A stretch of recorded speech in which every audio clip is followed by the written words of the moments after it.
오늘 저에게 준 제목은 상당히 좀 어려운데요. 난스러니 가난했을까요? 아닐까요? 가난했어요.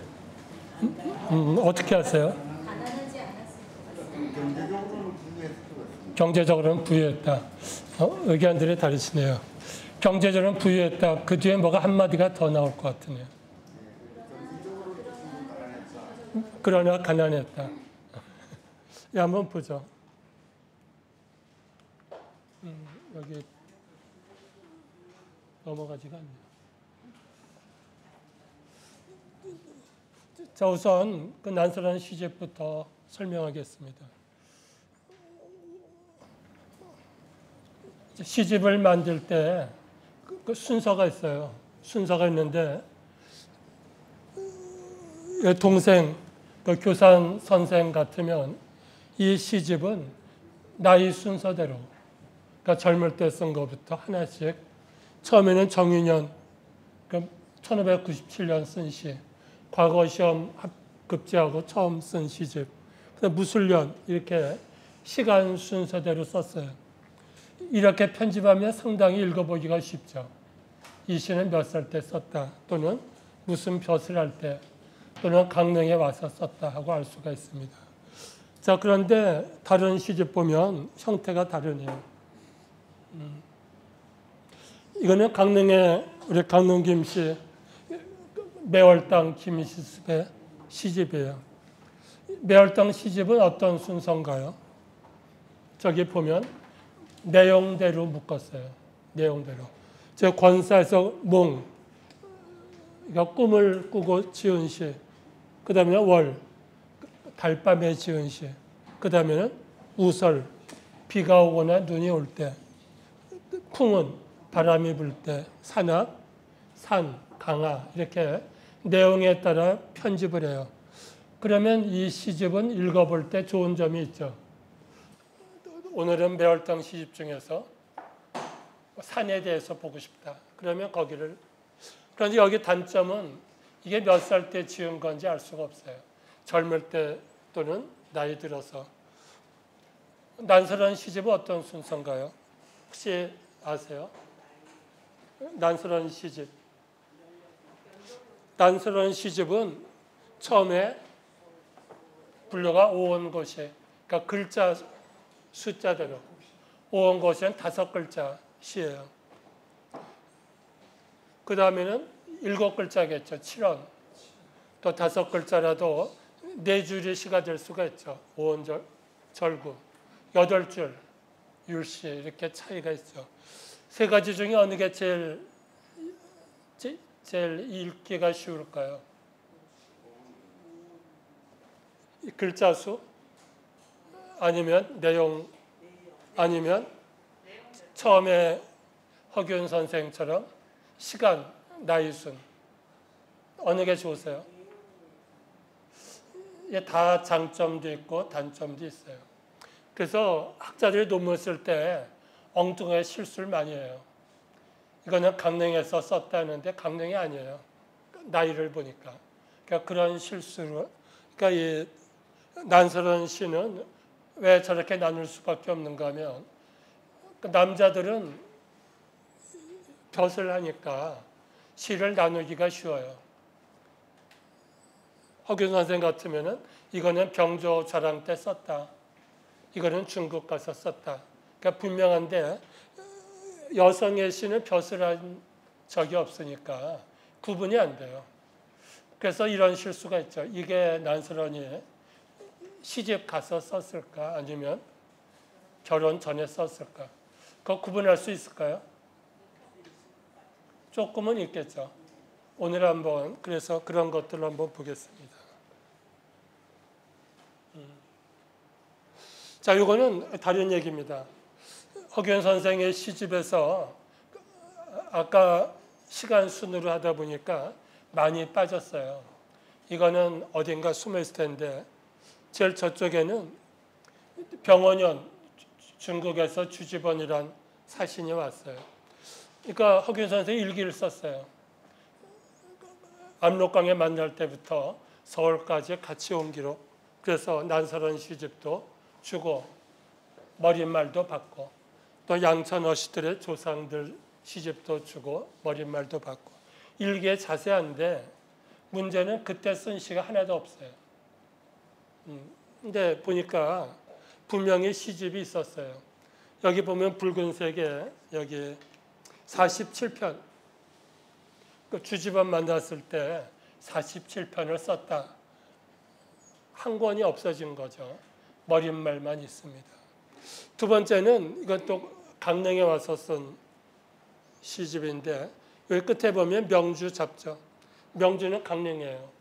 강릉에 와서 시를 쓴 것이 46편인데 이것도 머릿말만 있고 책이 없어졌습니다. 이 시를 쓸 때 유명한 거는 여기 초당에다가 도서관을 만든 그때입니다. 호서 장서각 했을 때가 바로 이때요. 여기 앞에는 유인길 강릉 부사죠. 이분이 서울 가면서 인삼을 주어서 허균 선생이 그거 내가 받을 수 없다. 중국사 책을 사가지고 도서관을 만들었어요. 그러니까 그때 이야기인데 시 머릿말만 있고 어딘가 숨어버렸습니다.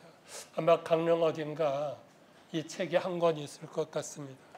자, 우리가 세 가지 다 얘기했습니다. 처음에는 허균 선생 시집처럼 나이 순서대로, 두 번째는 매월당 시집대로, 내용대로, 세 번째는 난설원 시집처럼 글자 수대로. 자, 이제 다시 오늘의 이야기입니다. 난설원이 가난했을까 아닐까? 아까 두 가지가 다 나왔습니다. 난설원 시집 가서는 넉넉하게 살았죠. 근데 시집 가기 전에 어땠을까?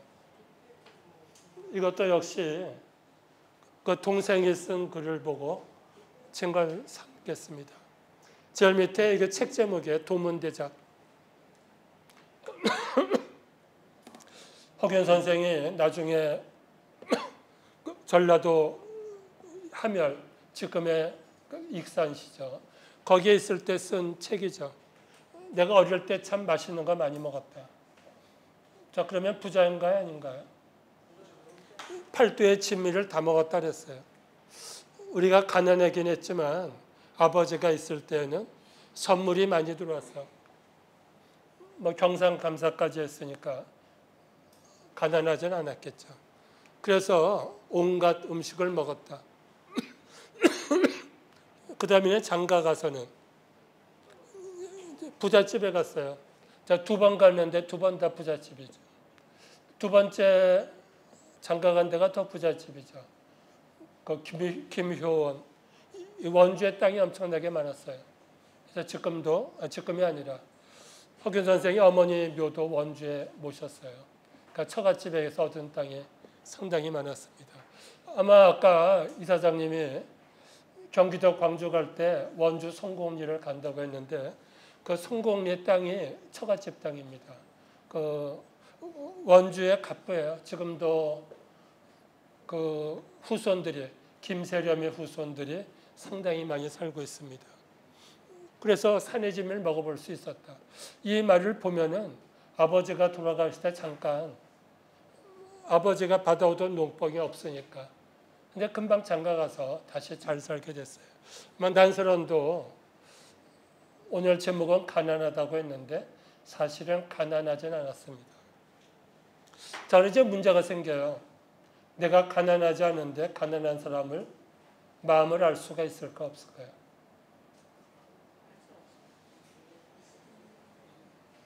어떠세요? 알 수 있다, 없다?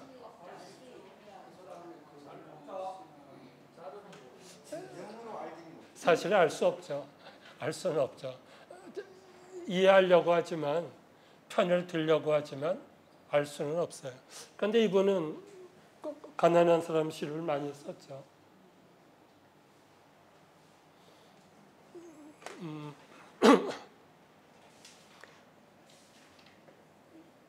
허균 선생이 중국에 3번 사신으로 갔습니다.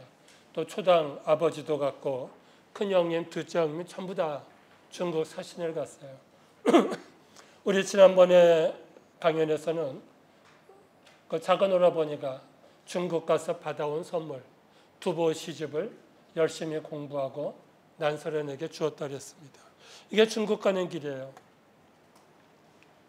여기 하루하루 이제 잠자는 숙소들입니다. 여기서 산해관이라는 데가 만리장성이에요. 여기부터는 중국입니다. 만리장성, 산해관. 여기까지는 사실은 정확한 의미의 중국은 아닙니다. 그리고 특히 조선시대 때는 여기는 사람이 안 살게 돼 있어요. 청나라 때 여진족이 북경을 점령하고 그리고 중한 황제가 됐어요. 이 사람들이 걱정이 됐어요. 어떤 걱정인가 하면 자기 앞에 몽골도 황제가 됐었어요. 근데 몽골족이 원나라 황제가 잠시 하다가 명나라에게 쫓겨가니까 문제가 생겼어요.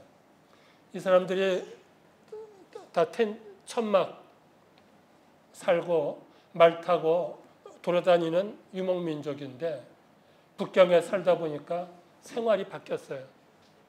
다시 망하고 돌아가니까 적응이 안 되는 거예요. 그리고 이 사람들이 자기 글자도 잃어버렸어요. 몽골족이. 나중에 말도 못하고. 지금의 몽골족 글자들은 자기 글자가 없어요. 그 러시아 글자 빌려가지고 표현을 하고 있습니다.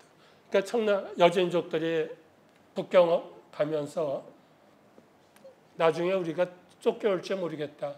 그러니까 여기에는 사람을 살지 못하게 하자 그랬어요. 그러니까 사람이 못 살았습니다. 어디까지 못 살았는가 하면 여기 책문이라는 데가 있어요. 여기까지는 쭉 못 살아요. 백두산까지. 그러니까 거꾸로 19세기에 우리 조상들이 압록강, 두만강 건너서 많이 넘어갔어요. 북간 들어가는 데가 사람이 안 살던 땅이죠. 지금 그 지도입니다.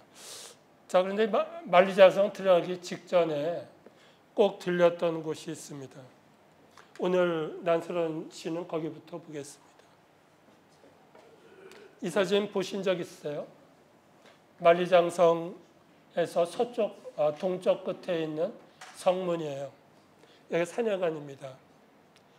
천하제일관, 천하에서 가장 큰, 여기부터는 중국 사람이 사는 곳이라는 뜻이죠. 근데 거기 들어가기 직전에 여기까지 바다예요. 그 사신들이 갈 때 그림을 그렸는데 이제부터 여기까지는 만주족의 땅이고 이제부터는 한족이 사는 곳입니다. 요즘에 산해관에 만든 그림 지도인데 이게 바다예요. 바다 따라서 쭉 오는데 만리장성 바로 앞에 이게 마지막 코스입니다. 맹강녀의 사당이라고 했어요. 저 여자가 어떤 여자인가 한번 보죠. 여기 보면은 편액이 두 개 있습니다. 간판이. 하나는 이쪽부터 맹강녀의 사당. 맹강녀인데 성은 허씨예요. 성은 지금 없습니다. 허씨 여자인데 중국의 형제들 순서가 있어요. 맹자는 몇 째인가요? 맹자 혹시 아세요? 형, 동생. 위에죠. 위에. 여기 강은 이름이에요. 이름은 강인데 집에서 부를 때 첫째, 둘째, 셋째. 그래서 맹을 붙인 것입니다. 그런데 여기는 정여사. 정이란 건 열려란 뜻이에요. 이 여자가 열려요.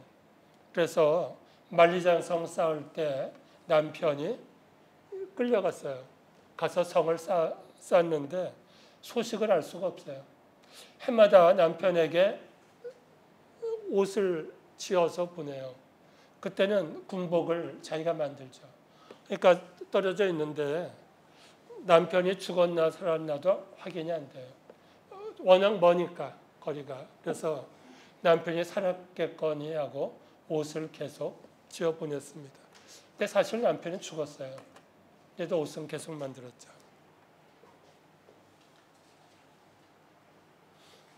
망부석이라고 있죠. 망부석은 우리나라에도 여기저기 있습니다. 망부석의 뜻은 뭔가요? 망부석. 망은 바라본다. 부는 남편이죠. 남편을 바라보는 바윗돌. 여기 서가지고 남편을 바라봐요. 근데 되게 남편이 없을 때 바라보는 거예요. 옆에 있으면 바라볼 리가 없죠. 우리나라 망부석들은 장군, 남편이 물건 팔러 간 상인의 아내들이 많이 기다렸어요. 이 여자는 남편 찾아 여기까지 왔는데 소식을 알 수 없어서 여기에서 남편을 바라봤어요. 남편이 이미 죽었다는 말을 늦게 들었습니다. 그래서 바다에 몸을 던져 죽었죠. 자, 그런데 사건은 그거예요. 두 가지입니다. 하나는 남편 입을 옷을 바느질했다. 그래서 중국 시에는 바느질이라는 시가 상당히 많습니다. 근데 우리가 생각하는 바느질하고 달라요. 이 바느질은 전부 다 옆에 없는 남편. 또 심하게 말하면 살았는지 죽었는지도 모르고 남편 옷을 만든다. 자, 그 여자는 칭찬해야 될까요? 아닐까요? 어떻게 생각하세요? 당연히 칭찬해요. 자, 그런데 칭찬하는 이유가 문제죠. 또 누가 칭찬하냐는 것도 문제입니다. 여기에 바위에 글자가 있는데 청나라 황제가 이 여자에게 시를 써준 것입니다. 그러면 청나라 황제가 1000년 전에 죽은 여자에게 왜 시를 썼나?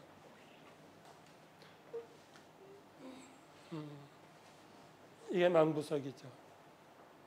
황제의 시입니다. 이 시예요. 황제의 시를 한번 간단히 보겠습니다. 자, 그리고 시에 여러분들 받은 교재 시 끝에 요 부호가 있어요. 마침표가 아니고 요 동그라미들은 전부 다 시의 운이에요. 그러니까 시 쓸 때 조건이 있습니다. 8줄짜리 율시 같으면 요 짝수 낭이죠. 상, 양, 방. 요것들은 전부 다 똑같은 소리예요. 모음이 같죠. 그래 받침도 같아요. 근데 요거만 또 하나 더 하는 거예요. 양, 랑, 상, 양, 방. 요거는 다 운이 없어요. 그러니까 제목을 주면 숙제가 되는 거예요. 최소한 여기에는 똑같은 소리를 넣어서. 그러니까 상당히 어렵겠죠. 자, 황제가 뭐라고 칭찬했나요? 바람이 불어요. 황제가 뭐라고 했는가 하면 상은 우리말에 상기도 그러죠. 아직도 1000년 전에 죽었는데 아직도 자기 남편을 불러. 조라는 거는 죽은 사람을 찾는 거죠. 조문하다. 자, 그냥 바람이 부는데 황제는 그렇게 생각해요. 맹강녀가 아직도 남편을 찾는구나. 그 두 가지를 칭찬했어요. 절이, 또 강상, 상강오륜에 이 두 가지 지키는데 어떻게 지켰나요? 한 번 죽어 사람 된 도리를 다했어. 일시인이 유사했어요. 그러니까 이 여자가 죽었으니까 도리를 다했다. 자, 죽지 않고도 선택할 게 있었겠죠. 남편이 군대 가서 죽었다. 그러면 어떤 선택이 있어요? 당연히 재혼할 수도 있죠.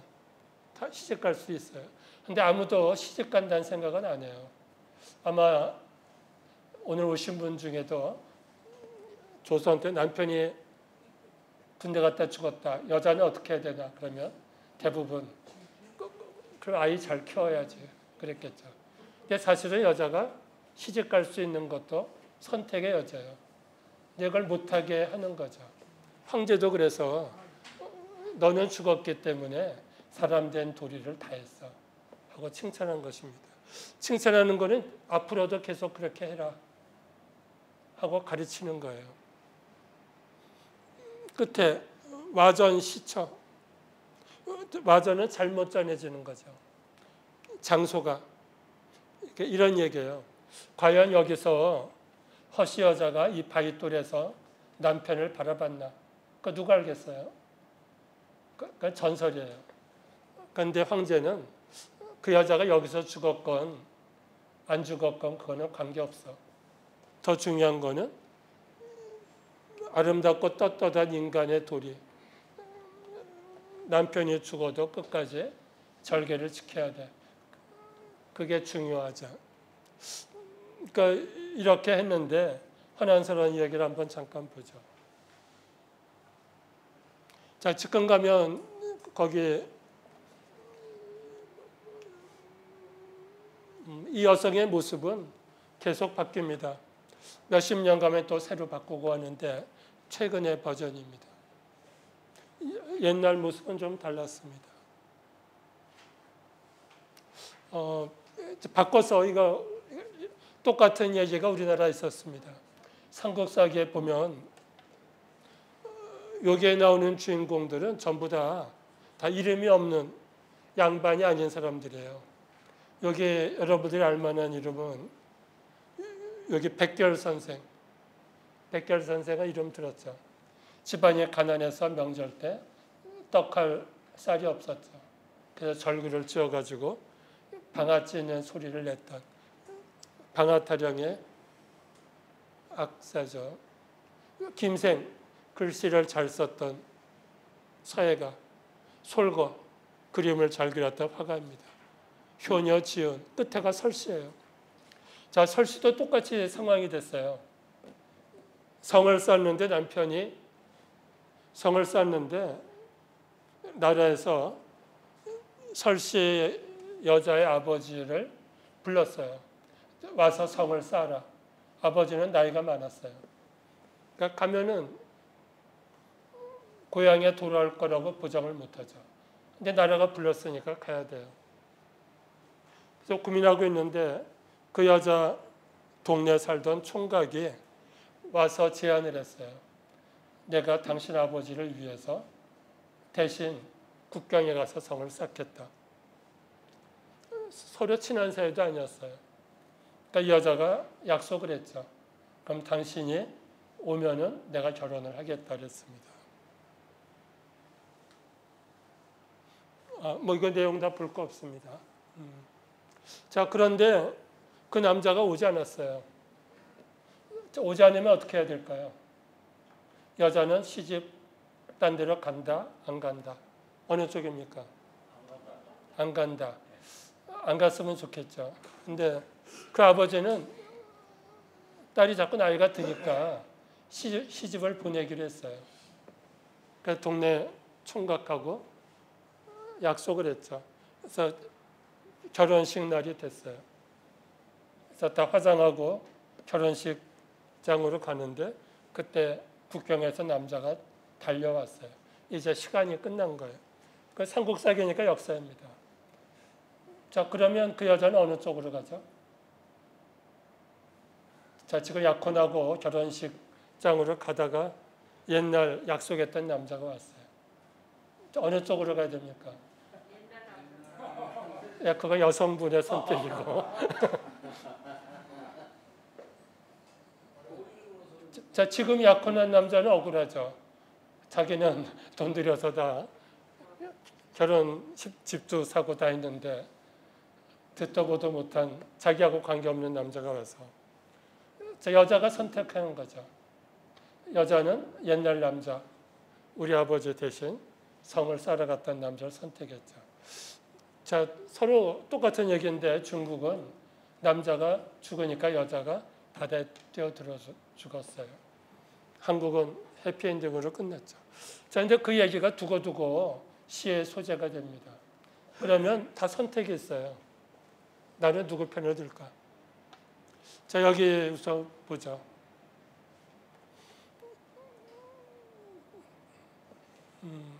허난스러운 시 중에 두 수입니다. 시다 볼 수 없고 동사만 보죠. 수파. 수는 손이고 파라는 거는 손으로 붙잡다, 파악하다. 그러니까 가위를 손에 잡았어요. 그리고 아까랑 똑같아요. 정이라는 거는 멀리 가는 게 정이죠. 정벌. 정포는 군대 갈 때 입는 도포, 옷이에요. 군복. 봉은 재봉, 바느질.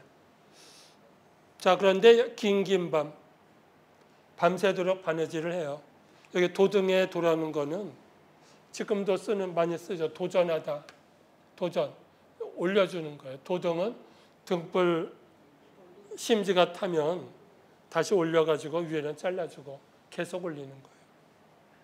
등잔불 돋우며 군복을 꿰맨다. 자, 여기서 남편은 군대 갔고 역시 남편에게 보낼 옷을 밤새 만들었어요. 자, 그런데 문제는 우리나라에서 실제로 이런 예는 별로 없습니다. 우선 거리가 짧고, 그리고 조선시대 사대부들은 군대 안 갔어요. 그러니까 군대 가는 사람들 숫자가 양반도 안 가고 학생도 안 가요. 자, 향교에 학생이 많은 이유는 박검이라 군대 안 가려고 향교 열심히 들어가는 거예요. 우리나라 특별한 제도인데 6.25 한국전쟁 때도 정부에서 특혜를 줬어요. 학생들은 군대 연기해 준다. 그러니까 전쟁 나서 쫓겨갔는데 부산까지 갔는데도 이제 부산이 함락되면 끝이죠. 그런데도 부산에 천막을 치고 대학도 아니에요. 그냥 천막 쳤는데도 수많은 학생들을 받았어요. 그동안은 군대 안 가는 거예요. 그러니까 수업도 잘 안 되죠. 어쨌건 그게 한국식 발상입니다. 학생은 군대 안 간다. 그리고 노비도 안 가요. 종도 안 가고 다 자르고 평민들만 군대 갑니다. 근데 평민도 군대 다 못 가요. 그러니까 돈이 없어요, 정부가. 그러니까 대개 5명을 짜가지고 1명이 대표로 가는 거예요. 하고 4명은 이 군인이 입을 옷 또는 먹을 것 걷어가지고 1명. 그래서 우리나라 군대가 숫자가 거의 없었습니다. 율곡선생이 10만 양벼설을 했지만 10만 명 군대를 만들어 본 역사가 없어요. 몇백만 명 안 되고 인구가 10만 명은 도저히 불가능한 경제 때문에. 여기서도 그런 얘기예요. 지금 사대부 집안의 남자는 군대를 안 갔죠. 근데 이 여성은 사대부 집안의 여성이에요. 물론 화난스러운 남편이 군대 갈 일은 더 없죠. 화난스러운 남편은 과거 시험 볼 때까지 계속 공부하는 학생입니다. 자, 시간은 가을이에요. 가을이 되는 거는 겨울옷을 만드는 철이 가을입니다. 이제는 두툼한 솜옷을 만들어야 되죠. 추위가 피부는 핏바가다. 내 몸에 부딪히는 거예요. 그러니까 갑자기 추워지면 여성은 남편 걱정하죠. 남편이 있는 북쪽은 더 춥겠지. 그래서 옷을 만드는 것입니다. 변은 변방, 군복이죠. 변방에 보낼 옷을 쟤는 재봉하는 거예요. 파라는 거는 끝나는 것입니다. 그랬더니 가위가 차가워. 아까는 몰랐는데 밤새 하다 보니까 점점 새벽 되면서 온도가 더 내려가서 손이 차가워졌어요. 자, 그런 시를 화난스러운 계속 썼습니다. 자, 여기서 또 하나 질문입니다. 화난스러운이 가난한 여자 마음을 알고 썼을까요? 어떻습니까?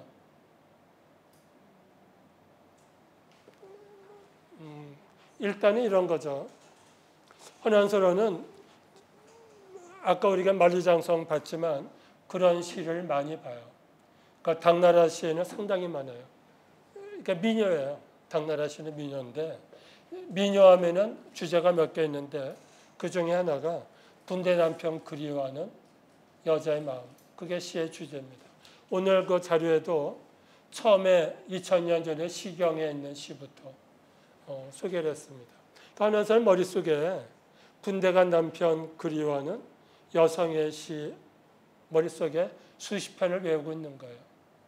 2000년 전에 시경, 또 1000년 전에 당나라 시. 자, 그런데 그래도 자기 마음이 또 가난해져야 이런 시를 쓸 수 있겠죠.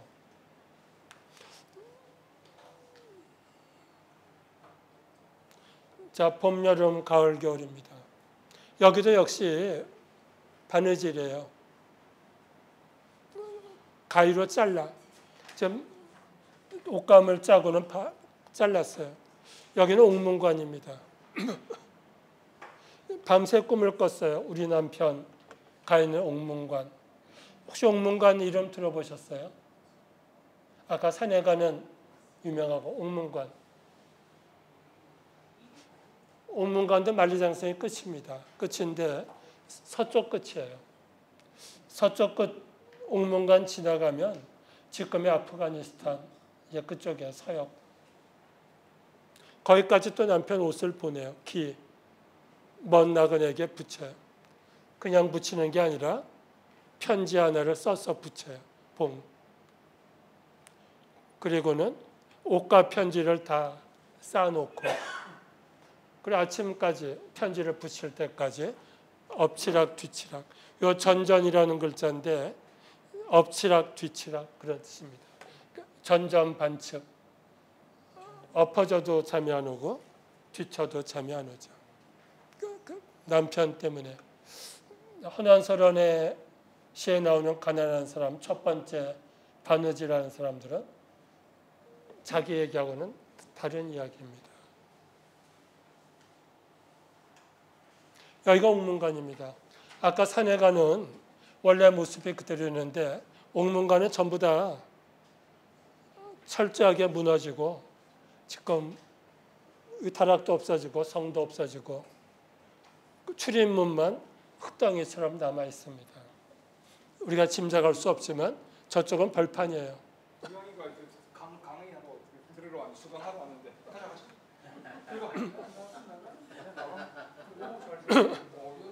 표범이네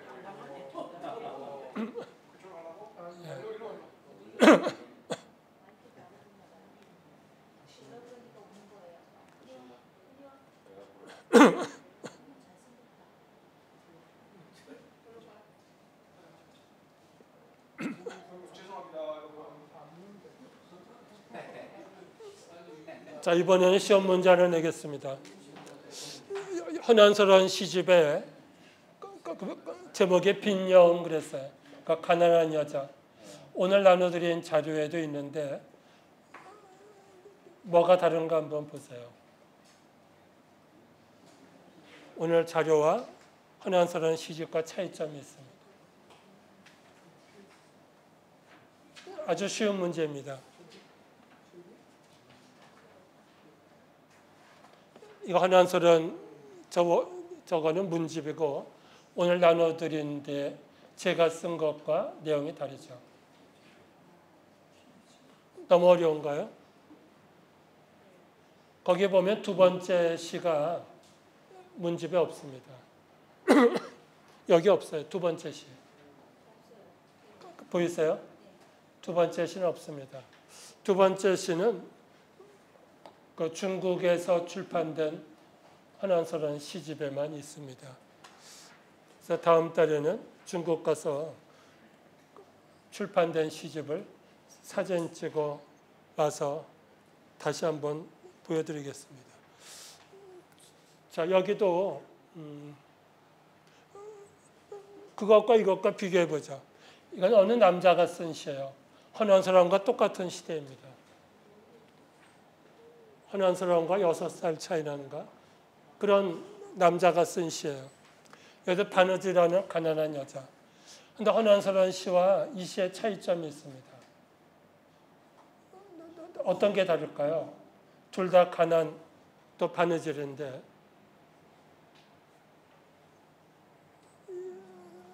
너무 어려운가요? 무언가 달라요.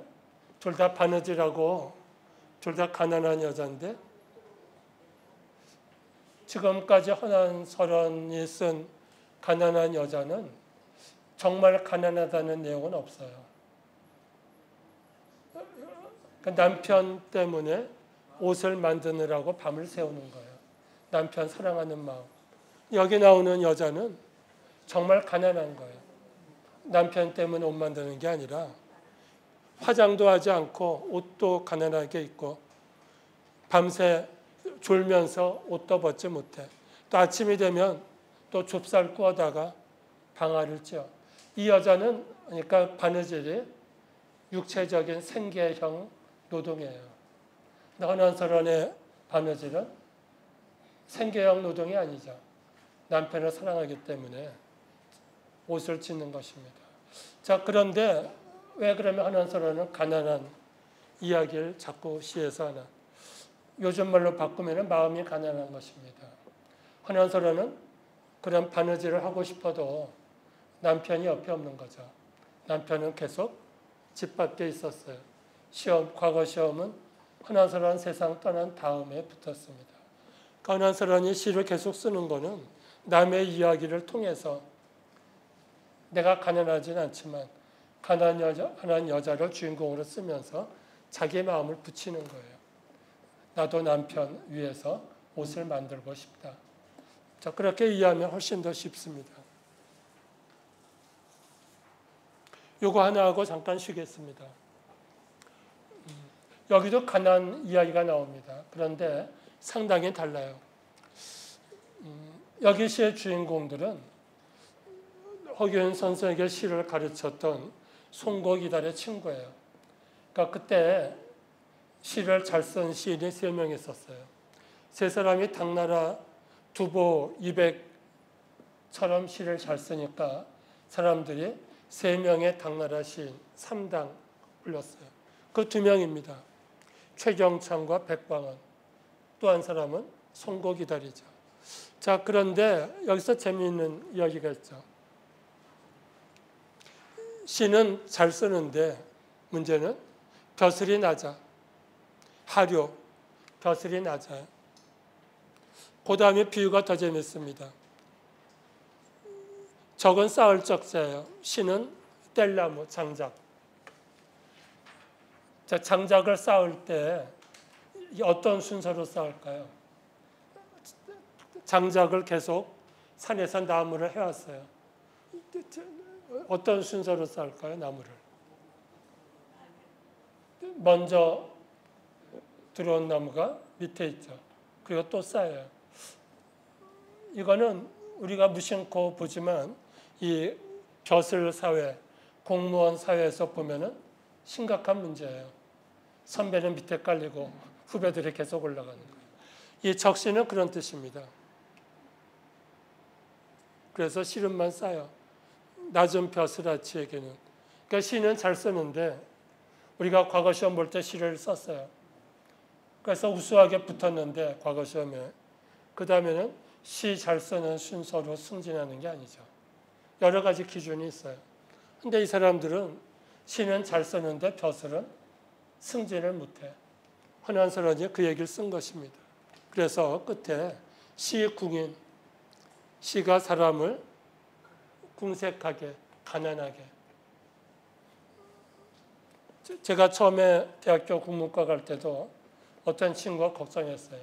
그러니까 국문과 가면 굶어 죽는데 그 친구가 뭘 알겠어요. 고등학생인데 어른들에게 들은 말을 했겠죠.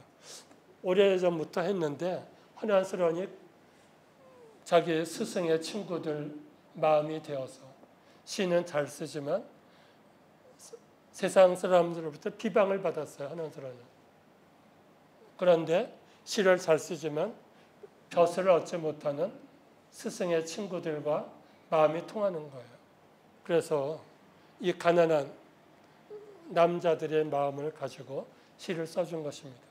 헌안설원이 가난하지 않았지만 가난한 사람 마음을 안 것은 아까 남편 바느질하는 여성, 그리고 시를 잘 쓰지만 승진하지 못하는 남성들 대변해 준 것입니다. 자, 가난 얘기는 거기서 끝나고 5분쯤 쉬었다가 다음에는 이런 것을 보겠습니다. 100년 전에 한국 최고 지식인 22명이 모여서 한국에서 제일 잘난 여자가 누구냐 하고 투표를 했습니다. 대학 교수, 잡지사 사장, 또 유명한 작가. 누가 1등 했나 한번 설명을 드리겠습니다. 이번 10월 달에 강릉 대도부에서 작년에 보셨을 텐데 밤에 미디어 아트 행사를 하죠. 그래서 올해는 율곡 선생과 허균 두 분을 주제로 10월 달에 행사를 할 텐데 오늘 그 자문회의라면서 그 얘기를 했어요.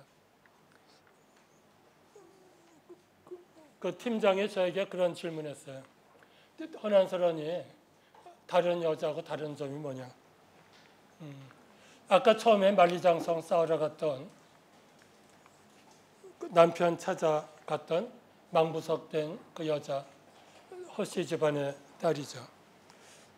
자, 그때는 그렇게 살았는데 허난설원은 전혀 다르게 시를 썼어요. 이 제목이 유선사예요. 하늘에 올라가서 신선이 된 것처럼 시를 썼어요. 바꿔 말하면 누가 질문한 거 허난설원에게 선녀가 되면 뭘 하고 싶냐 그랬더니 허난설원 시예요. 상은 과부죠. 설이 맞은 여자 그런 뜻입니다. 청산과부 할 때 상이에요. 과부로 1000년 살았어요. 선녀니까 나이가 많겠죠. 1000년 동안 과부로 살았는데 설랑 역시 요즘 말하면 싱글 신선이 있었어요. 그래서 결호연 좋은 인연을 맺어줬어요. 저 바꿔 말하면 신성과 선녀가 재혼을 하는 거예요. 근데 조선은 재혼 금지죠. 그리고 아까 청나라 황제도 너 잘 죽었어. 한 번 죽어가지고 사람 된 도리를 다 했어. 근데 허난설원은 그러지 않았어요. 좋은 사람이 있으면 결혼해. 그게 시입니다. 그래서 아까 수많은 여자들이 있지만 이거 왜 이야기하는가 하면 아까 인기 투표 때문에 나온 것입니다. 그러니까 90년 전에 투표를 했는데 요즘 투표하면 어떨까? 그 생각도 하면서 설명하는 것이에요. 이 잡지는 신가정이라는 잡지예요. 잡지의 이름입니다. 여기 신이라는 글자 자체가 지금까지와는 다른 요즘 말로 신세대 또 요즘은 뭐죠? 그 MZ 그래서 나이 든 사람들이 이해 못할 새로운 세대. 자, 그런데 그런 잡지에서 인기 투표를 했어요. 여기 제목 보면 저 부군은 지하에 남편이 죽은 여자들 찾아가서 인터뷰했어요. 두 번째는 부인은 옥중에 남편이 아마 독립운동하다 감옥에 갔겠죠. 90년 전에. 자, 인터뷰하고 이때 개띠예요. 그러니까 개 특집이에요. 쭉쭉 가다가 조선 사상 10대 여성 공천. 선거 때 공천하자. 예, 뽑는 거예요. 지필자는 투표한 사람. 이름 알만한 사람이 누가 있을까요? 이윤재라는 분 한글학회 학자고요. 다 그 당시 유명한 학자들이에요. 고려대학교 교수고 이승 선생, 뭐 여기 알만한 최연배 선생, 그 당시 이제 최고의 석학들에게 투표를 했어요. 그래서 한번 꼽았는데 여기에서 후보가 없고 생각나는 대로 10명을 써라 그랬죠. 근데 5명은 삼국시대 인물들이에요. 아주 묘하게 5명은 신라 고구려 백제, 5명은 조선시대에 나왔습니다. 선덕여왕 그리고 도미의 처, 고구려 평강공주. 평강공주 아세요? 바보 온달에. 또 신라 만명, 또 김유신 부인이죠. 신라 가실처 설씨. 아까 이야기했던 남편이 아버지 대신 성 싸러 갔을 때 기다렸던 여자. 자, 5명이 시대순으로 그 1월달 잡지에 소개했어요.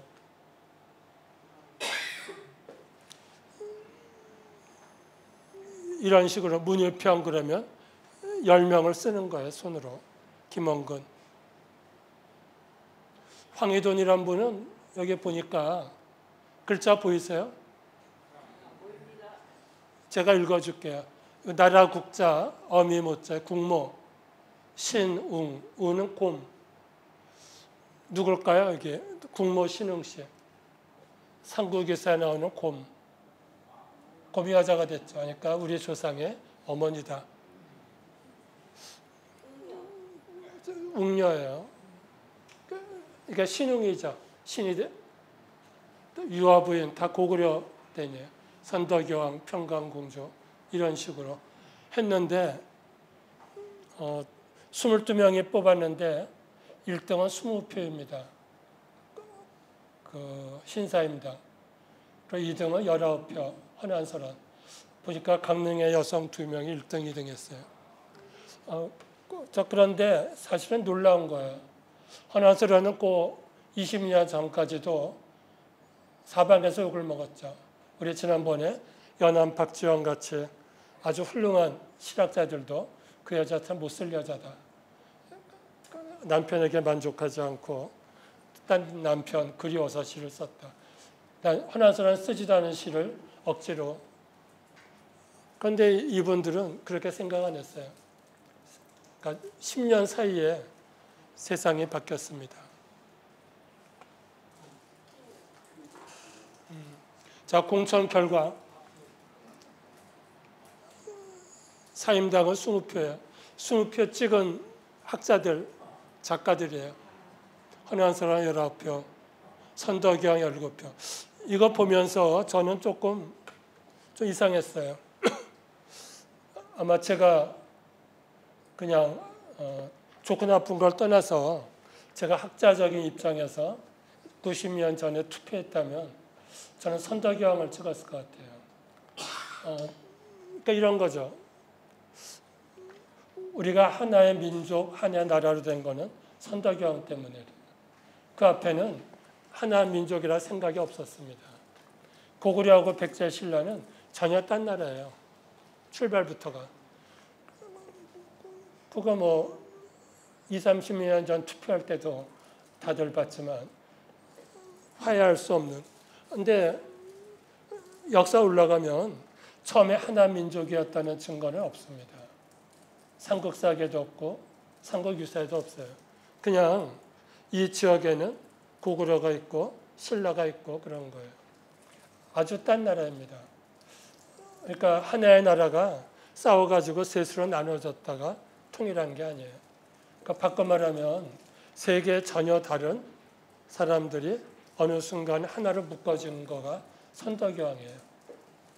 그렇게 거꾸로 보면 상당히 아까 어떤 사람은 그 곰내 웅녀에게 찍었지만 웅녀보다는 선덕여왕 훨씬 더 그렇죠. 그 신화 보면은 신화 보세요 한번. 신라 신화는 왕들이 그 땅에서 나와요. 기말지 신화 그렇죠. 기말지 신화. 그리고 석탈의 신화도 하늘에서 오지 않아요. 배 타고 밖에서 옵니다. 신화가 그렇게 돼요. 근데 고구려 신화는 하늘에서 오죠. 고구려는 태양이에요. 태양신. 근데 백제도 고구려 왕자가 온다 그래요. 그러니까 신화를 놓고 보면은 고구려 백제는 무언가 통하고 신라는 전혀 안 통해요. 사실 통일할 때 나라 힘은 고구려가 제일 컸어요. 땅도 크고 인구도 많고 군대 숫자도 많고 그리고 기본적으로 말 타고 달리는 족들이고 지금의 뭐 만주, 몽골 뭐 그쪽들이잖아요. 신라는 상당히 불리하죠. 그런데도 통일을 했죠. 근데 그때 통일할 때 당나라 군대 끌고 왔다는 게 아쉽지만 그러지 않고는 통일할 수가 없었죠. 여기서 선덕여왕이 중요하다는 것은 어쨌건 하나로 묶어주어서 우리가 머릿속에 하나의 민족이라고 돼 있어요. 이게 언제 드러나는가 하면 우리가 침략을 당할 때마다 전부 막았어요. 고구려가 막아줬죠. 근데 고려 때 와서는 북쪽에 훨씬 힘이 세졌어요. 몽골이 쳐들어와요. 근데 몽골이 쳐들어올 때 고려에서 제일 걱정이 이런 거예요. 밖에서 들어오는 것도 문제지만 이 안에서 분열이 되면 더 큰 문제예요. 싸울 때는 언제나 밖에서 들어오는 것도 중요하지만 속에서 내부에서 문제가 돼요. 그러니까 고구려 망할 때 보면은 형제끼리 싸우잖아요. 연개수문의 아들들이 갈라지고 그런 식이에요. 백제도 그렇고. 그러니까 고구려 지식인들이 몽골이 쳐들어오는데 보니까 북쪽은 고구려 후손들이고 신라고 백제고 그 삼국사기에 보더라도 그 이상은 없어요. 우리 민족이 어떻게 나왔는지. 그러니까 그때 만들어진 역사책이 삼국유사예요. 삼국유사 앞에는 단군 신화가 이제 덧붙었어요. 몇십 년 전에 삼국사기 없었는데 어디선가 역사 기록을 찾아온 거죠. 그래서 우리 민족은 처음에 세 개 나라가 따로따로 있던 게 아니라 그 전에 하나가 있었어. 그런데 갈라졌다가 다시 선덕여왕이 합해졌어. 그리고 고려는 신라의 후손이야. 그게 고려 신화입니다. 그래서 마지막에 신라왕이 왕건에게 항복하죠. 후백자가 더 힘이 셌는데 신화에서 그렇게 맥을 이어주는 것입니다. 상당히 중요한 역할을 했는데 선덕여왕이 실제로는 통일의 주역입니다. 근데 머릿속에 학자들이 이때는 민족 사관 때니까 선덕여왕은 중국 힘을 끌어다가 통일했어. 사대적이야. 바람직하지 않아. 그러니까 표가 사실은 생각보다 적게 나오고. 자, 그리고 여기 이름 한번 보세요. 사임당이 점수 딴 이유는 뭘까요? 율곡의 어머니예요. 도미의 처. 4등. 온달의 부인. 그러니까 평강공주가 아니고 온달의 부인. 왕권의 비. 고려 첫 번째 왕비예요. 김유신의 어머니. 가실의 처. 황진이 빼고. 여기 보면 명성하고 민비가 10등 넘어갔네요. 다 부인. 누구의 어머니? 정몽주의 어머니네요. 누구의 부인? 여기에 보면 전부 다 누구의 딸, 누구의 어머니. 그렇게 해서 점수를 많이 받았습니다. 자기 이름 받은 사람은 3명이에요. 헌안설원하고 황진이, 개월양, 여옥. 여기 10등 바뀌고 이거 다 기생들이에요. 기생들의 이름은 사실 자기 이름은 아니죠. 태어날 때 이름은 아니에요. 이제 기생이 될 때 무언가 여자들이 많은데 이 사람과 저 사람 구분하려고 춘향이 월매하고 지어준 것입니다. 우리 전번에 본 것처럼 이름과 호와 자를 다 가지고 자기의 그림을 그리고 자기의 시를 쓴 분은 난 사람뿐이죠. 어쨌건 그때 이 표를 보고 저는 상당히 문제가 있다 생각했습니다. 어떤 문제인가 하면 100년 전에 우리의 선배 학자, 작가들은 헌안설원과 사임당의 차이로 한 표를 뒀어요. 그런데 100년 지났는데 지금 강릉에 와서 보면 한 표가 아니라 수백 표 차이 난 것 같죠. 오늘 제가 낮에 그 율곡연구원 가서 선교장 행사하는 걸 봤는데 그 낮에 아까 강릉 대도부 행사 때문에 왔던 팀장이 나오면서 저한테 그렇게 얘기했어요. 율곡연구원 가면 난설원 선양의 사무실에 수십 배인데 불공평하다. 그러니까 그 젊은 분 생각에는 헌안설원이 더 훨씬 더 훌륭한데 하고 생각하니까 불공평한 거죠. 근데 저 보기에는 한 표가 훨씬 더 거리가 벌어졌지 않나 생각합니다.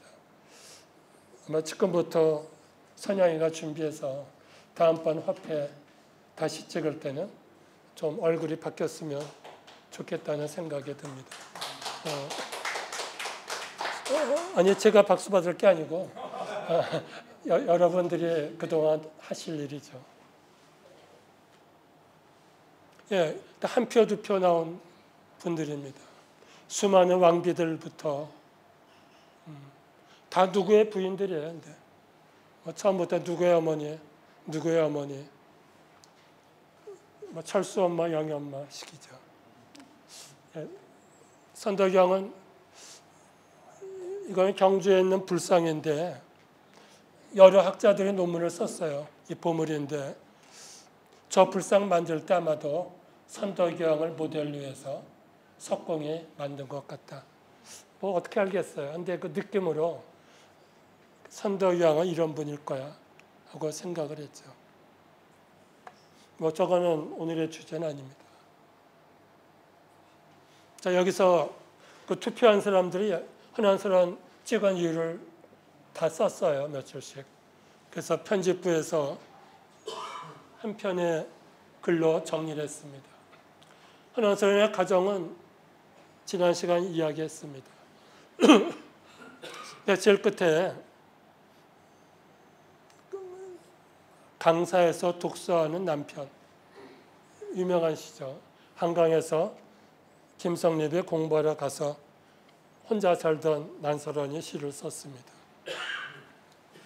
그러니까 이 100년 전에 우리 선배 학자들이 첫 번째 시로 흔한스러운 시로 그걸 뽑았어요. 이쪽입니다. 자, 저 신혼인데 남편이 없어요. 그러면 그때 가르침으로는 남편은 공부하러 갔으니까 부인은 당연히 참아야 되죠. 근데 난설원은 당연히 참은 게 아니라 그 쌍쌍이 나는 제비, 떨어지는 꽃, 쌍쌍이 나는 제비 가지고 시를 썼어요. 자, 그런데 지봉 이수광이 지봉유설에 그 얘기했어요. 동생이 시집에 그거 싣고 싶었는데 사람들이 다 그 시를 욕했다. 너무 음탕하다고 했다. 거기에 원문이 근어 유탕, 가까울 건자예요. 이 시는 너무 음탕한데 가까워. 자, 신혼색 씨가 공부하러 간 남편 그리워하는 게 음탕한가요? 그런데 그 당시 사람들은 그렇게 비난을 하니까 동생이 책에 쓰지 못했다는 것입니다. 그런데 이 100년 전 학자들은 그게 최고야. 그게 그 당시와 지금의 거리죠. 아까 흔한스러운지 생각했던 시도 마찬가지입니다. 당연히 과부가 있으면 그 혼자 사는 남자와 짝을 맺어줘야 돼. 근데 그렇게 시를 썼기 때문에 또 욕을 먹은 게 그 당시 난설원의 입장입니다. 요 두 번째 시도 똑같은 것입니다. 시집에 시지 못한 시예요. 이거는 간단히 그것입니다. 저기 사랑하는 남자가 있어요. 연밥 따라갔다가 연밥을 던졌어요. 던진다는 거는 두 가지예요. 하나는 던지면은 그 물에 떨어지건 배에 떨어지건 소리가 나겠죠. 나를 바라보라는 거죠. 근데 연자는 사랑할 연자와 똑같아요. 발음이. 연애하다 할 때 연자예요. 그러니까 사랑한다는 마음을 연꽃으로 연밥으로 대신한 것입니다. 그렇게 시를 썼는데 이 두 개가 지봉유설에 그 두 개가 사람들이 너무 비난해서 문집에서 빠졌다. 근데 우리 100년 전의 선배들은 이게 최고야. 거꾸로 말하면 우리가 생각하는 시집을 보고 생각하는 흔한스러움과 그때 그 당시에 실제 흔한스러움과는 아주 거리가 먼 것입니다. 한동안 군사정부 때 또 일제강점기 때 신문, 잡지 전부 다 검열했어요. 검열해서 마음에 안 들면 다 뺐죠. 근데 사실은 독자 입장에서는 검열에 빠진 글이 더 중요하죠. 그거 보고 싶은데 보여주지 않았어요. 여기 빠진 것들. 이 빠진 것들은 중국에서 출판할 때는 다 실렸습니다. 그래서 제가 8월 둘째 주에는 중국 가서 여기저기 가서 그 시집들을 전부 사진 찍어서 가져오겠습니다. 그리고 9월 첫 주에 중국 절강대학에서 세계학 연구소에서 세계 여러 학자들을 불러다가 동아시아 학술대회를 합니다. 그래서 저보고 제목을 보내라기에 우리가 3차 강연 때 할 제목, 한국과 중국, 일본에서 출판된 난설원의 시집을 강연하기로 했습니다. 그 절강성이 마침 있어서 절강성에 있는 시집에는 헌안설원 시가 160수가 실렸어요.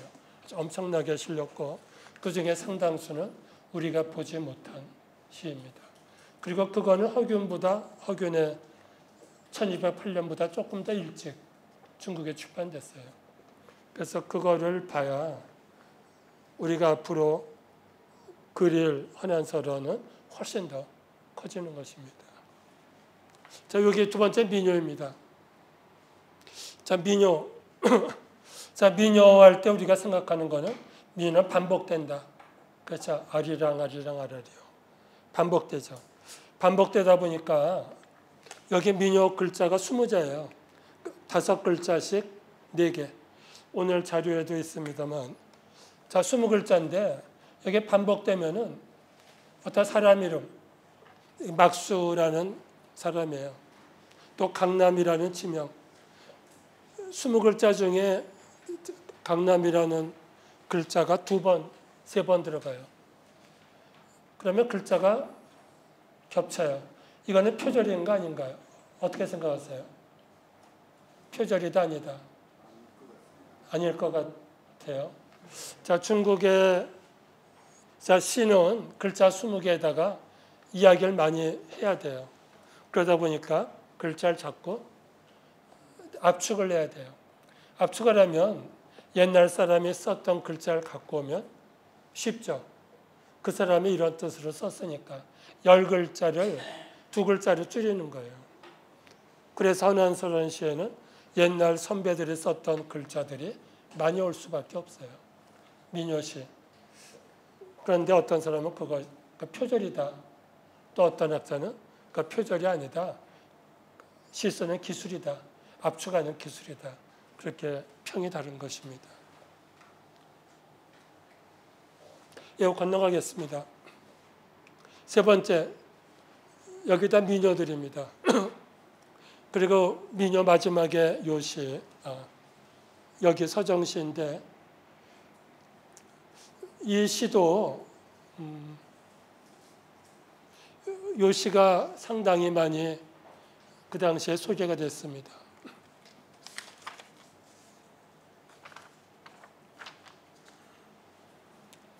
요거는 제가 읽어드리죠.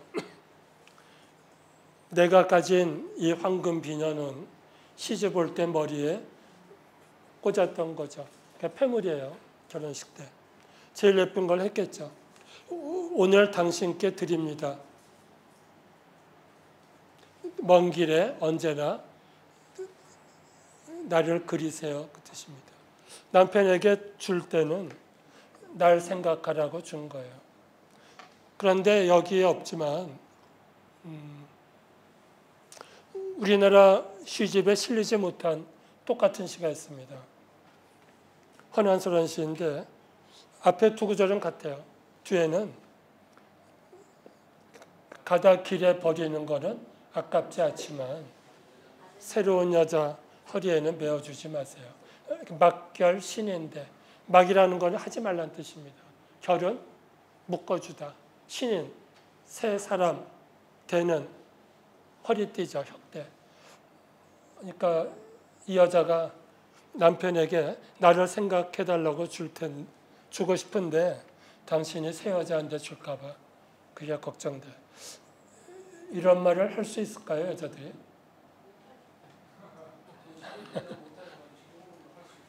지금은 못할 게 없어요. 그런데 400년 전에 그런 말을 했던 분이 난설원이죠. 그래서 많은 남자들에게 미움을 받은 것입니다. 마지막 4번은 신선. 결국 난설원은 이 땅에서 너무 많이 비난받았기 때문에 어디론가 피하고 싶었다. 그게 신선 세상이다 하고 100년 전에 학자들이 해석을 한 것입니다. 왜 난스론이 선녀가 되고 싶었나? 왜 집에서 별당에서 향불을 피우고 화관을 쓰고 항상 신선 책만 봤나?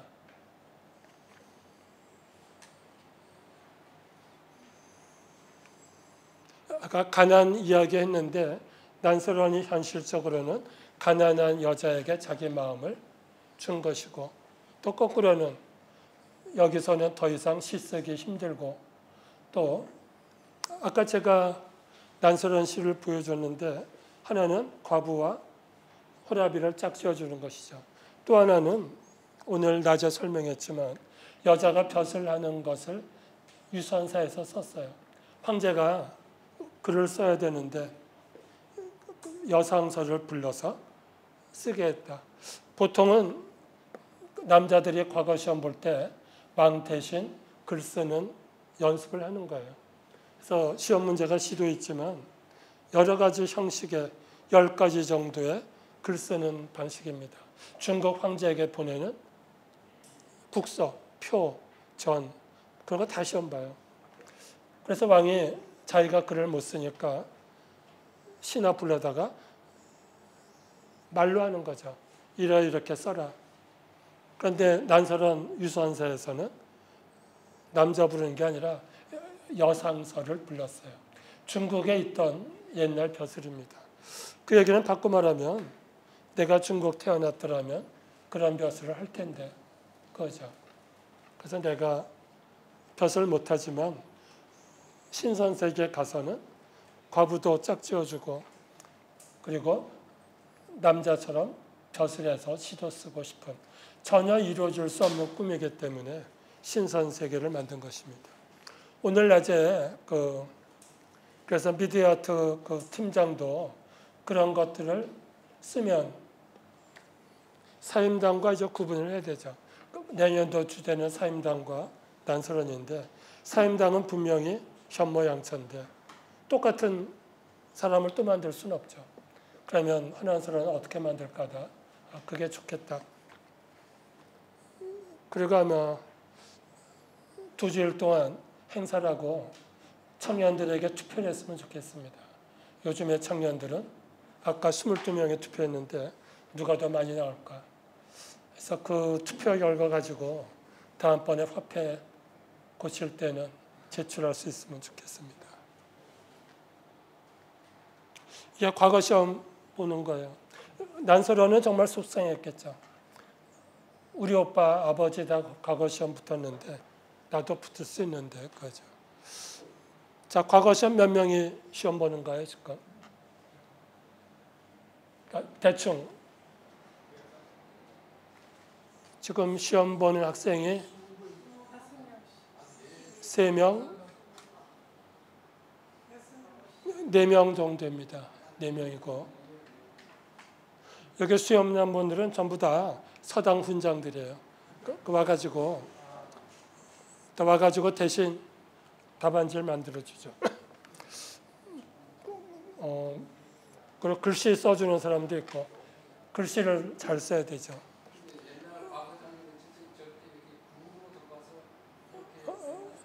중요한 거는 이거예요. 감독이 보면 안 되죠. 바꿔서 우리나라 마지막 과거 시험이 1894년에 있었어요. 갑오개혁 때. 갑오개혁 되면 이제 과거 시험 없어져요. 마지막 시험을 봐요. 그때 시험 본 학생 중에 한 명이 백범 김구 선생이에요. 이분이 열심히 공부했는데 사실 열심히 공부 안 했어요.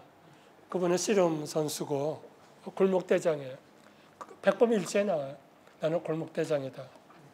근데 어머니가 시험 보려니까 이제 많은 사람들이 어머니가 보려니까 시험 봐요. 근데 어머니도 아들 실력을 알아요. 그래서 그 서당 선생에게 많은 액수는 없습니다. 우리 아들 데리고 가서 시험을 봐달라고 부탁을 해요. 그러니까 백범이 솔직한 분이에요. 일개다 썼어요. 그래서 시험 보러 갔는데 선생님과 같이 갔죠. 갔는데 보니까 엄청나게 사람들이 왔어요. 엄청나게 왔는데 한쪽에 보니까 그 백발 노인들이 또 많이 왔어요. 노인들이 왔는데 여기다 다 요즘 말로 하면 피켓 써가지고 걸었어요. 백범이 썼어요. 무슨 내용인가. 내가 지금 나이가 60인데 평생 떨어졌다. 이번에는 붙여달라는 그 호소문들입니다. 이제는 뭐 시험이 없어지니까 마지막이죠. 백범이 붙었다 떨어졌다 말은 제 기억이 없습니다. 제 기억에 선명한 거는 백범 선생까지도 서당 선생과 함께 시험 보러 간 그게 20대 시험입니다. 어쨌건 난설어는 시험 보면 내가 분명히 붙을 거야. 이게 여상서예요. 이 조라는 거는 왕의 명령이에요. 그래서 조서, 황제가 조서를 보낸다. 저는 궁전 머리에서 왕이 이제 명령 글을 써야 돼서 여상서를 부르는 거예요. 남자 부르지 않고 여자를 불렀어요. 그건 뭐 그날 다르겠죠. 저거는 궁사 제1수예요. 그러니까 상징적인 거예요. 내가 이제부터 쓰는 글은 하늘나라 궁전 이야기예요. 그러니까 이 땅에 있는 궁전이 아니라 하늘에 있는 그러니까 광안전 백옥루 같은 궁전이겠죠. 거기 가서 이제 써요. 이게 20수짜리 궁사입니다.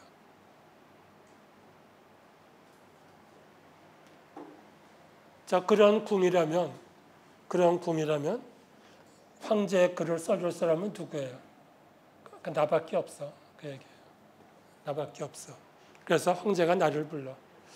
이런 구조는 지난번 잠깐 얘기했지만 광안전 백옥루 상량부터 똑같아요. 앞부분에 옥황상제가 딸을 위해서 광안전에 백옥루를 지었어. 그래서 이제 상량식을 해야 되는데 잔치 준비가 다 됐는데 상량문을 지을 사람이 없어. 그래서 찾다 보니까 한국 땅에 난설원이라는 여자가 있어. 그래서 나를 불렀다. 그게 상량문의 첫 단락입니다. 똑같은 거예요. 내가 생각하는 왕궁, 거기에서 황제가 부를 사람은 나밖에 없어. 그러면 이 제2수부터는 전부 다 난설원이 자기의 눈으로 본 이상적인 어떤 왕궁 이야기입니다. 오늘은 제가 질문을 한번 잠깐 받겠습니다. 오늘 이야기 듣다 보니까 뭔가 좀 마음에 안 든다 하시면 한번. 예, 감사님부터. 예. 제가 생각하기에 지금까지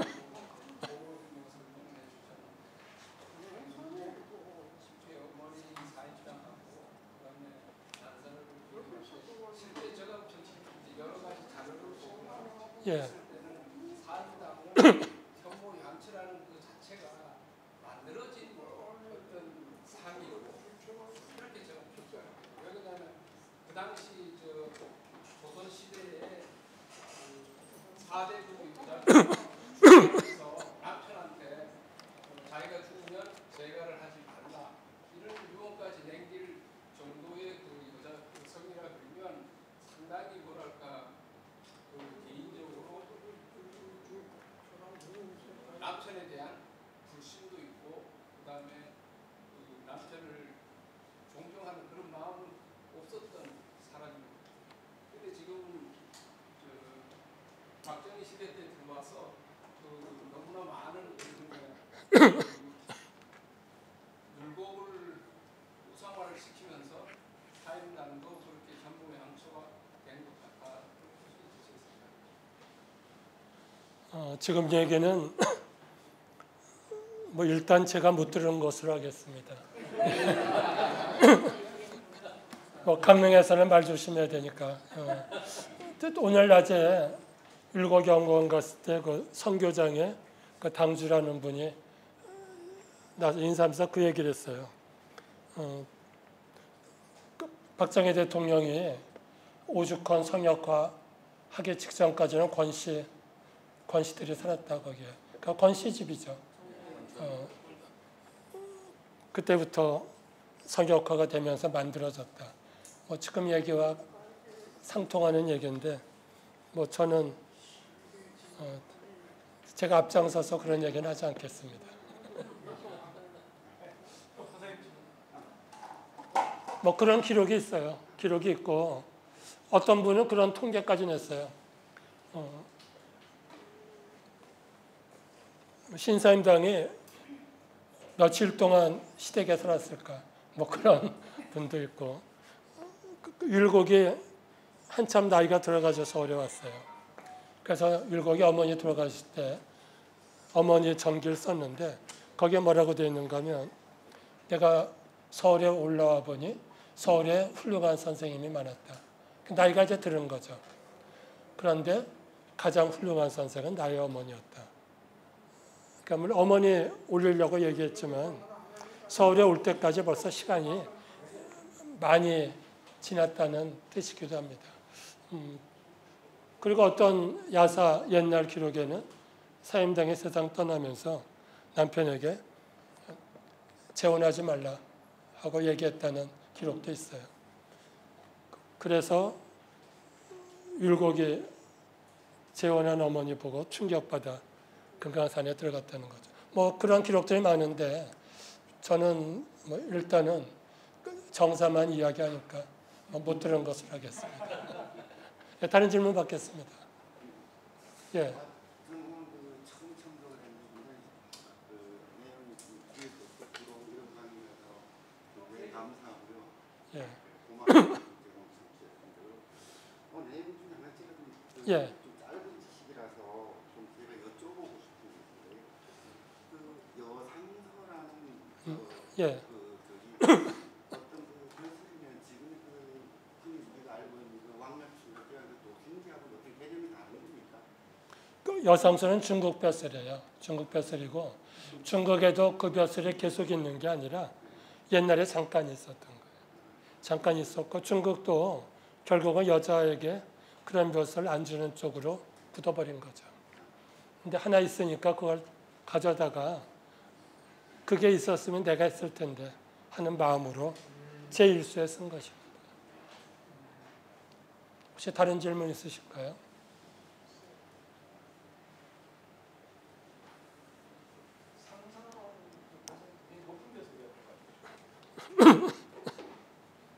그랬다는 얘기인데 유선서에 보면 뒤에 상서가 또 나와요. 근데 상서는 거기선 잘생긴 어떤 남자인데 앞뒤를 보면 자기 작은 오라버니를 허상서라고 나와요. 허상서. 그래서 오라버니를 슬쩍 거기다 띄워서 세상 떠난 오라버니 신선이 됐겠죠. 그래서 등장시킵니다. 상징적으로 쓴 것입니다. 또 질문 있으시면 질문도 좋고 아니면 이렇게 두 번째 질문들 어떻습니까? 이제 지난 1회하고 2회 이렇게 들어보고 앞으로도 남아 있는 강연도 많은데 느낌들 좀 말씀해 주시고 싶고요. 너무 어려우니까 마지막 강의 좀 쉽게 하라. 뭐 그런 것도 좋습니다. 예. 10월 3일 날 교수님 강의가 또 이어집니다. 10월 3일. 네. 그때 지금 이제 미국 내려가다가 중국 가시고 일본까지 가실 계획이에요. 그래서 한한사랑 관련한 지금 전집 준비하고 계시고 그래서 아마 10월 3일 강연은 아마 굉장히 풍성하게 진행될 수 있을 것 같습니다. 네. 예, 꼭 같이 하려고 해요. 예, 우리 선생님. 우리 유승기 이사장님께서 말씀드렸는데 이제 우리 허긴 교수와 교수님이 그런 데서 이제 전 세계적으로 중국, 일본, 미국, 프랑스에 있는 자본들을 수립해서 전책이 나옵니다. 전부 이제 그 사진 찍어가지고 정말 기억나서 나오는데 내일 새벽에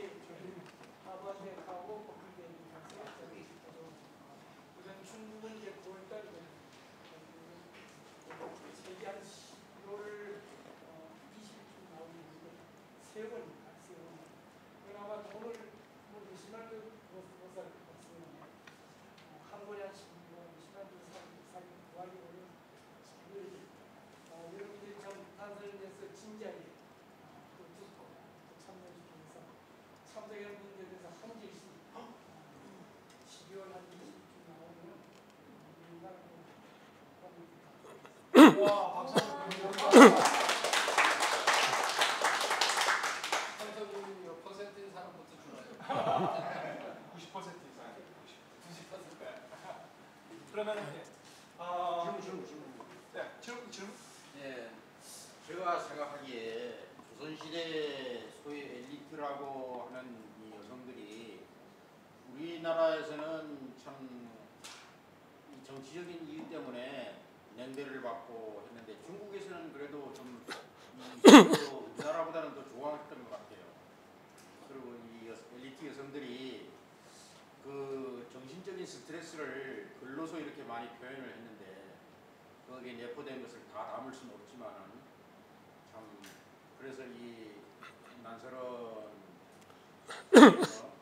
이 요절을 하고 참 자기가 상상에 그리던 이 선녀가 되지 않았나 그렇게 생각합니다.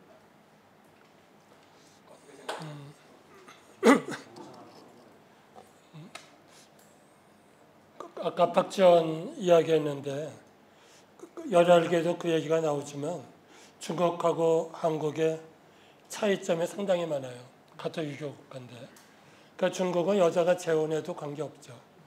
그리고 양반 문인들이 장사를 해요.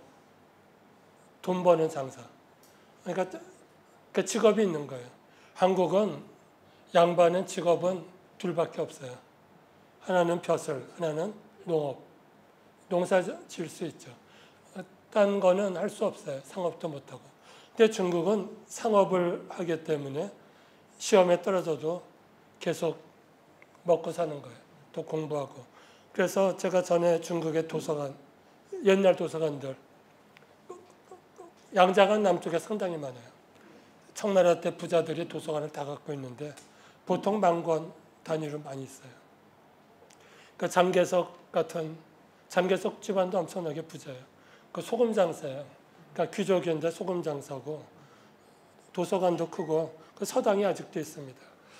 그때 듣기로 장개석이 대만에서 있을 때도 장개석 아들이 가을마다 할아버지 성묘하러 왔다고 그래요.